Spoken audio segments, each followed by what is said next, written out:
Hey everyone, welcome to Yoga Land's Yoga Teacher Companion. I'm your host, Jason Crandell, and today I'm gonna break down how I like to teach my favorite arm balances to beginners. And in my trainings, I find that a lot of the teachers that I work with are a little scared or a little intimidated to expose their new students to arm balances.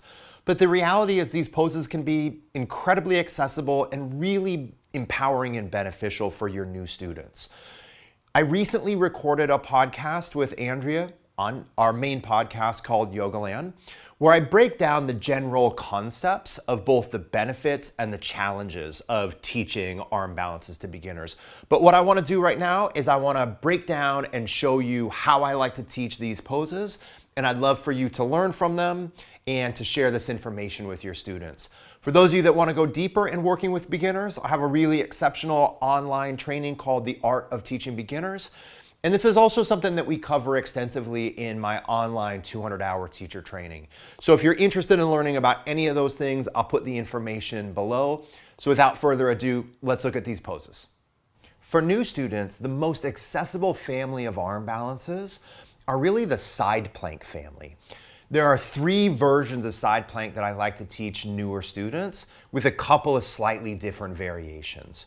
To start with, everybody, we have probably the simplest arm balance. I don't really even know if it's officially an arm balance, but it does the trick. It really sets the table for a lot of postures to come. And this is side plank or Vasisthasana with the knee on the ground, okay? So what I like to do here, and again, we're not gonna go over every single detail involved, but what I like to do for beginners here is I like to start them on all 4s. And then whatever side that we're gonna be on, I like to slip that hand slightly forward and ever so slightly externally rotate the arm. So what I tell everybody is, I tell everybody that I want the elbow crease and the bicep to face the thumb, okay? So what I mean by that is I don't want that arm turned in like this. I don't want that elbow crease like cranked way forward. Elbow crease and bicep facing the front of the mat is way too much. We just want that elbow crease and the thumb to face each other, okay? So we're on all 4s, we slip one hand slightly forward, and we just rotate that elbow crease and bicep to face the thumb. Now, on that same side that we're gonna be based on, we keep that knee down, we straighten the opposite leg, so in this case, the left side, and take the hand to the hip. Now, the nice thing about this little phase, everybody, is they can really start to be articulate with the arm. And instead of letting that arm internally rotate and that shoulder blade slip and collapse forward, we can have them keep that arm externally rotated. We can be pushing the floor away so that scapula is slightly protracting. And we can also work on that shoulder blade drawing down away from the ear. So in this fundamental version of the pose, it's all about hand to arm to scapular integrity. Now, the second version of this I like to teach beginners is a little bit more challenging. The balance is not harder, but we get a lot more engagement around the pose. So again, I'll start the same way. Usually when I'm working with beginners and I'm doing a little bit more demanding pose, I try not to combine too many things, right? So instead of coming in from plank or down dog, we're gonna come in from all 4s. We slip one hand slightly forward, in this case it's the right. We turn the elbow crease and bicep to face the thumb. We press the floor away. And then from here, we're actually gonna step the left foot to where the knee was. So we pick up the left knee and we put the foot there with the foot turned out. Then we straighten the bottom leg, right? We come to the outside of the foot. So it starts to be a much more now demanding conventional presentation of Vasisthasana. I have maintaining that slight external rotation. I'm pushing the floor away, so there's a little scapula protraction. We want to push away from the upper back. And then we can reach that top arm up towards the ceiling, start to work on head position. So head a little bit back, top arm reaching, right? Now from there, everybody, I think it's completely reasonable to consider stacking the legs together for that third and final version. When we stack the legs together, we're in the first official arm balance, really, Vasisthasana. And this is the place I like to get into it from. I like to have my new students start from here and then either just step that left foot on top or even slightly stagger the feet back if balance is a little bit harder. Then we can reach the top arm. So remember, for beginners, the key detail in this whole family, hand, upper arm, scapula, all of those actions. The next two arm balances that I like to teach beginners are part of the Bakasana family, and these are a real increased level of demand compared to what we just did. And also really quick, if your students are struggling with their wrists in those versions of side plank, we can always do it elbow bent, forearm on the ground. I wanna make sure you know that adaptation. You just bend the elbow, take the forearm down. But Bakasana and Parsva Bakasana, I think are reasonable to start to work with as a beginner. But I think that as a teacher, you have a remarkably good opportunity just to help students understand process. All that they need to do in class is take one foot in the right direction of the pose. That's all we're looking for, okay? So the setup that I like to use for beginners, this isn't mandatory, but it's nice to have a folded blanket or a bolster or a pillow out in front of them because in real life, they may very well fall and hit their head. Like it happens. And then also, even if they don't fall and hit their head, new students are usually a little trepidatious about the potential. And so having some like soft landing is nice. The other thing that's not mandatory but can be beneficial, get some elevation in the lower half of the body, is squatting on a block, okay? So now these are the steps that I like to work with a beginner. So the first thing that I wanna do is I wanna come into a squat on the block. And what that's gonna do is that's just literally gonna lift my seat. And eventually when I come into Bakasana, my seat needs to be higher than my elbows. So if a student is down here and they don't quite get it and their butts kind of drop and they're just like leaning forward, because the pelvis is at the same height of the elbows, like it's never gonna work here. The pelvis needs to start higher than the elbows. So having a little platform to be on is helpful. Then from here, everybody, what I like to do is I like to actually teach my beginner to press the upper arm or to press the tricep back into the shin/knee. So I actually don't like my students to start with their hands on the ground. I like them to start with one hand on the ground and get this feeling of the arms actually pushing back against the knee. Instead of the arms being passive, I want those arms kind of pushing back to kind of get that feel. So I'll have them kind of do this a time or two where they're pushing the arms back against the front of the shin. Then with those hands off the ground and the arms pushing back against the shins, then we bring the hands to the ground. Those hands are going to be right in front of the shoulders. Then from there, everybody, what we want to do is we want to have our students lift their hips, look forward. So I have them look towards the end of the bolster. If the head's down, if the head is not postured up, every aspect of this pose is going to be way more complicated and inaccessible. So we want those arms to actively push back against the shins or the knees, wherever they fit. Hands to the floor just a little bit in front of the shoulders. Then from here, we lift the hips slightly, and then we don't think about lifting the feet. We look forward, and we come to the toe tips, okay? This is a huge mistake for beginners if they're sitting back here and they're like trying to lift the foot. It's not how the pose works.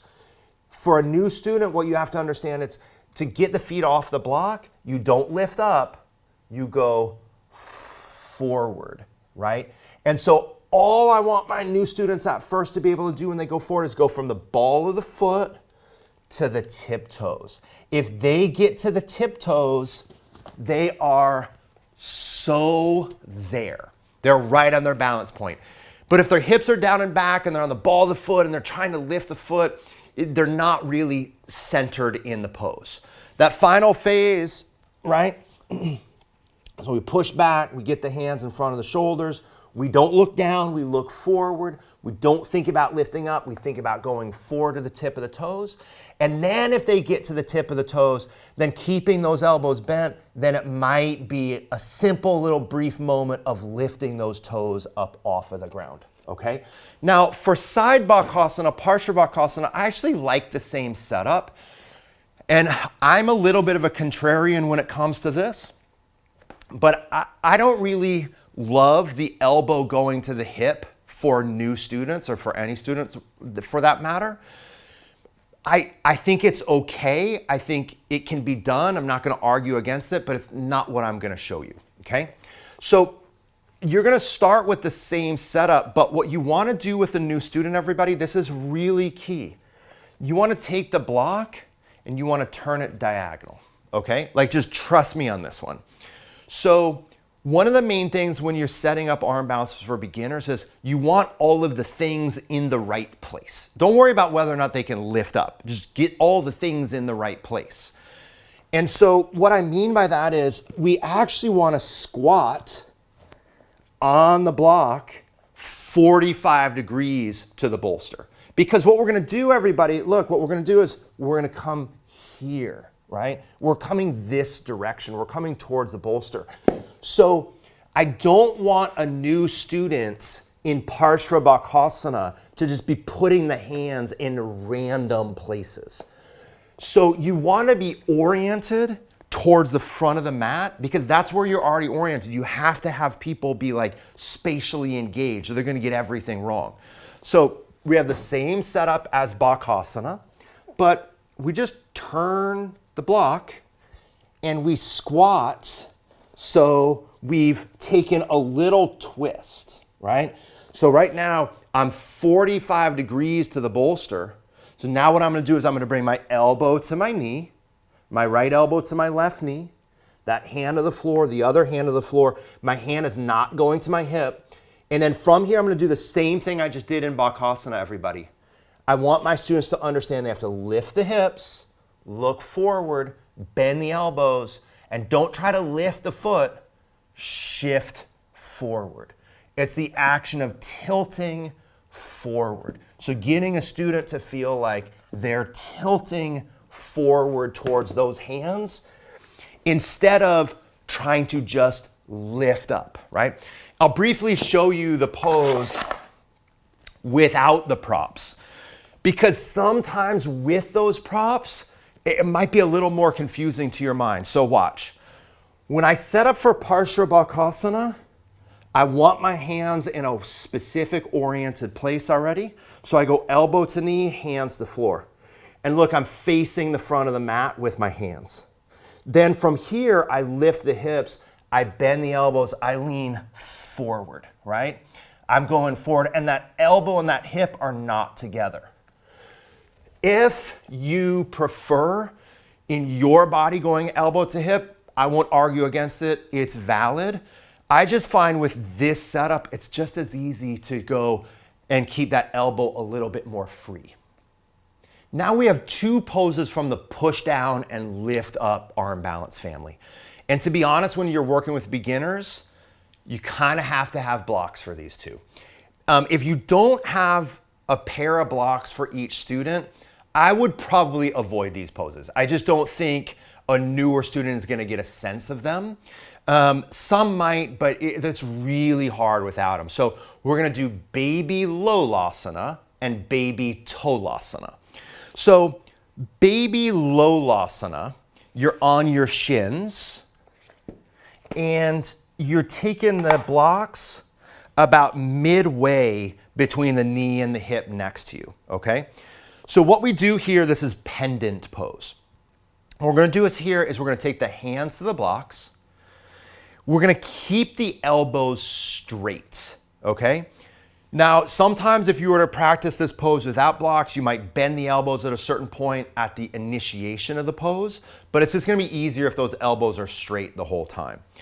Then you're going to lean a little bit forward, push the hands down, and for a newer student, you might keep the top of the toes in contact with the mat. So we push the floor away, we just kind of round like this, right? This is a really accessible thing to do. So we take the hands to the blocks, we press the top of the toes to the floor, We press the floor away, we pull the knees to the chest, and we round the spine, okay? What this starts to do, everybody, is this is gonna be teaching your students scapular depression, elbow extension, spinal flexion, hip and core engagement. So there's not a ton of work in this first phase, but there's really good like postural antecedents. We're starting to really understand the actions of this pose. We're pressed down and round, okay? Now, a lot of your newer students can take this the next step, which is to do the same thing and lift the feet up off of the floor.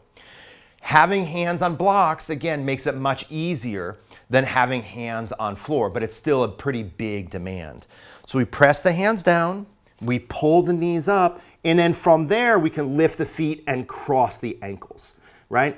And in which situation, you're kind of like this, everybody. If you can see me, I'm just sitting on my butt, I'm pulling my knees to the chest, I'm crossing my ankles and pulling in, right? So this is like a seated version. And remember, you can teach that seated version. It's important with newer students that even when something feels currently inaccessible, that it doesn't seem totally implausible. You have to give everyone like some little taste that they can do. So they can sit, hug the knees in, cross the ankles, kind of scrunch themselves up and push the imaginary floor away. This is a good pose for them to work. And then finally, everybody, same family, one more pose from the same family, very similar. That was Baby Lolasana. This is Baby Tolasana, Baby Scales pose. In Scales pose, it typically is done with lotus, okay? But for new students, we're not gonna do that. We're gonna do it from simple cross legs, and the outside of the feet are gonna stay in contact with the ground, okay? So what we would do here, we take the hands on blocks, but this time a little bit more in line with the hips, okay? So I have my hands on the blocks, more in line with my hips. I have simple cross legs. And then again, these poses are all about scapular descents, right? Drawing the shoulder blades down and then lifting what you can lift. So we just press the floor away, we lift the butt, right? And then this is enough. Like this is just a good feel of how to root down and lift up, right? So we press the floor, we lift up, and then maybe we kind of pick one foot up, bring it down, pick the other foot up, bring it down, then maybe see if people can pick up both feet with the ankles crossed. But don't worry too much about that, right? Just teach these underlying fundamental actions of rooting and lifting while giving students something that they can believe in, right? Something that they can actually do and take a step. Okay, final one, bonus content. Baby Grasshopper. Now there's a couple of different ways to do Baby Grasshopper. And to be honest, of all of these, this is the least like in arm balance. Like Grasshopper is an arm balance, but I feel like this is the least like in arm balance, whereas those last couple they're really a lot like an arm balance, but there's a certain amount of novelty and intrigue and positioning that I think for a newer student, sometimes this feels like interesting, like it feels kind of cool to be able to do or access. So this is really simple to teach everybody, to be completely honest. There's a lot of like basic things to do, and I'm gonna show you the babiest of the baby ways. This is like a newborn version of the pose. So we can just sit and we can bring one foot a little bit back into us like a squat, right? Almost like we're just gonna like push the floor and stand up, right? If the foot's too far away from us, we can't get weight into it. So I'm gonna bring the right knee in, foot to the floor so I can kind of push down, right? And then what I'm gonna do is with my right index and middle finger, I'm gonna hold my left big toe. And I'm just still sitting here, right? No stress. Now all I'm gonna do is I'm gonna post my left hand on the ground. So ultimately it's gonna be my left hand and my right foot. So I already have my right foot in position. So now what I'm gonna do is I'm gonna post my left hand forward and out to the left because I need to be able to tilt my body weight forward into that hand. So I have equal weight in my right foot and my left hand. And then with both of those posts, I just press the floor away a little bit and I lift my left hip slightly up, okay? So I just lift up a little bit and I'm still kind of crouching forward. Then from here, I straighten that leg out to the side. right? And what I want you to see in this newborn version, the leg I'm straightening is in front of the squatting leg. That is an easier version. It is a much more forgiving version for your brand new students. So again, we just have our students sit on their mat, knees bent, feet on the floor. We take one foot, bring it towards the heel. Right index and middle finger holds the left big toe. So we just get this set up. Then we post the left hand forward into the side. I'm not too discerning as to where that hand is. It can be in line with the shoulder. It can be a little bit wider than the shoulder. I don't think that it matters. Hand a little forward, and then we lean forward into that hand. We lift the left hip, and then we shoot that left leg a little bit out to the side, and we stay kind of low and crouched. Now, if this is really coming easily for students, then you can take that same leg behind the shin. So look what I'm going to do this time. I'm going to take the right foot a little further forward so that I can slip the left leg behind it. And I'm going to get all the way behind it. So I've taken my left knee and thigh behind my right shin and ankle. And I'm going to get it all the way over there. Then I'm going to catch that big toe just like earlier. Okay, now I'm gonna lean forward into that left hand, bend the elbow, and come a little bit forward like so. So now this is a lot like Baby Grasshopper, or this is Baby Grasshopper, but this is a lot like Grasshopper, but the other arm balance that this is very similar to is 8 crooked points pose, Vasisthasana. Those are very similar poses in their architecture. So this is nice, everybody, because I feel like this one is automatically gets a little bit more playful for students, whereas the Bakasanas I think are great, and the Lolasana and Tolasana I think are great, but sometimes people can get a little kind of like serious. You know what I mean? Like you just kind of get like really serious. Whereas this is a little bit more of a body puzzle for them to play with and enjoy. As always, feel free to just integrate whatever bits of the content I present to you into your classes. Maybe it's just 1 or 2 of these arm balances that you feel are going to be best to introduce to your students. But I would say start to lay them out there. They're a really valuable postural category, and it's nice to introduce them to your students sooner rather than later. Again, if you want to learn more about the general concepts, both the benefits and some of the challenges of teaching these poses, check out the episode of Yoga Land on the topic. I'll put the links below. And if you want to continue your studies with me, I would love that. The content is really, really great. The beginner's course is exceptional, and so is the upcoming 200-hour training. So all that information is below. And I hope, as always, that you take this and that you enjoy it and you help your students with it. All right, everyone, take care. Thank you.